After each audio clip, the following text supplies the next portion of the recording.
கர்த்தருடைய பரிசுத்த நாமத்துக்கு ஸ்தோத்திரம். நம்ம நெறைய கிறிஸ்தவர்கள் நம்ம இயேசு கிறிஸ்துவுக்காக நம்ம ஏதாவது ஒரு ஊழியம் பண்ணணும். அவருடைய திருச்சபையில நம்ம ஒரு பங்கா இருக்கணும். நான் தேவனிடத்துல நெறைய நேரம் கேட்கிறேன். கடவுளே எனக்கு ஒரு ஊழியத்த குடுங்க. உமக்கு பிரியமான ஒரு ஊழியத்த குடுங்க.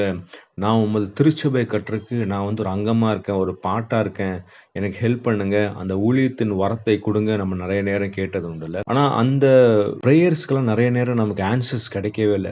நீங்க யோசிச்சு பார்த்துருக்கீங்களா? இதனால எனக்கு ஒரு வாஞ்சை இருக்கு. தேவனுக்கு நான் பிரியமா நடக்கணும்னு ஆசைப்படுறேன்.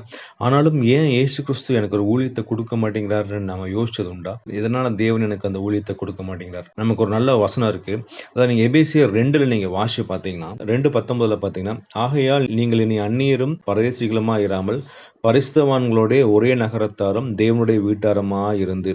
ஸோ இது யாருக்கு சொல்லப்பட்டிருக்குன்னா, யூதருக்கும் புறஜாதிக்கும் சொல்லப்பட்டிருக்கு இல்லையா? அவங்க 2 பேர்த்தையும் என்ன பண்றாரு, இயேசு கிறிஸ்து சிலுவையில தான் மரித்ததன் மூலியமாக 2 பேர்த்தையும் இருதிறத்தாரையும் ஒண்ணாக்கிட்டார். ஸோ ஒண்ணாக்குனதுனால அவர்களுக்கு என்ன ஆகுதுன்னா, நீங்க வசனம் 20, 21 வாசிச்சீங்கன்னா, அப்போஸ்தலர், தீர்க்கதரிசிகள் என்பவர்களுடைய அஸ்திபாரத்தின் மேல் கட்டப்பட்டவர்களுமாய் இருக்கிறீர்கள். அதற்கு இயேசு கிறிஸ்து தாமே மூலைக்கல்லாய் இருக்கிறார். அவர் மேல் மாளிகை முழுவதும் இசைவாய் இணைக்கப்பட்டு கர்த்தருக்குள் பரிசுத்த ஆலயமாய் எழும்புகிறது.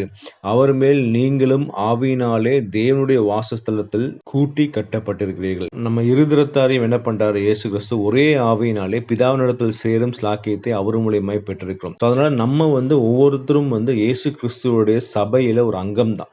ஆனாலும் அந்த ஊழியம் நமக்கு ஏன் கொடுக்கப்படலைன்னா, நம்ம கிட்ட அந்த பகை இன்னும் இருக்குங்க. அதாவது அந்த காலத்துல யூதர்களும் புறஜாதிகளும் இருந்தது.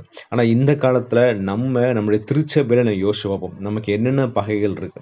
நிறைய நேரம் நாங்க போன திருச்சபையில நீங்க பார்த்தீங்கன்னா, ஏன் நீங்க அந்த திருச்சபைக்கு நீங்க போக மாட்டீங்கன்னு கேட்டா, இல்லங்க அந்த திருச்சபையில இந்த ஜாதி மக்கள் இருக்கிறாங்க. ஸோ அந்த ஜாதி மக்கள் எங்கள உள்ள விட மாட்டாங்க. எங்கள திருச்சபைக்குள்ளேயே விட மாட்டாங்கன்னு சொல்லி நிறைய ஒரு பிரிவினைகள் இருந்திருக்கு. அதாவது புறஜாதி மக்கள்ட்ட இயேசு கிறிஸ்துவை ஏற்றுக்கொள்றதுக்கு முன்னாடி என்னென்ன பாவங்கள் நம்ம வாழ்க்கையில் இருந்ததோ, அந்த பாவங்கள் எல்லாமே இன்னும் திருச்சபைக்குள்ள இருந்து கொண்டே தாங்க இருக்குங்க. ஜாதி பார்க்குறாங்க. சில பேர் பார்த்தீங்கன்னா, இன்னும் தொழில் செய்றாங்க. பணக்காரங்களா, ஏழைகளா, கலரா இருக்கிறாங்க. இல்ல இந்த மாரி ஏற்றத்தாழ்வுகள வைத்துக்கொண்டு நம்ம திருச்சபையில நம்ம இருந்து கொண்டிருந்தோம்னா, கண்டிப்பா இயேசு கிறிஸ்து நமக்கு அந்த ஊழியத்த குடுக்க மாட்டாங்க.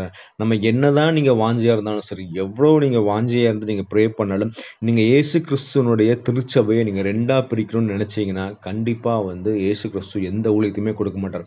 சில பேர் சொல்லலாம், "நான் திருச்சபையில அப்படிலாம் இல்லங்க.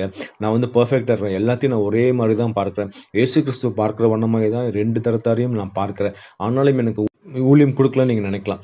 ஆனா நீங்க குடும்பத்துல நீங்க எப்படி இருக்கிறீங்க? குடும்பத்துல நெறைய பேர் பார்த்தோம்னா, நம்ம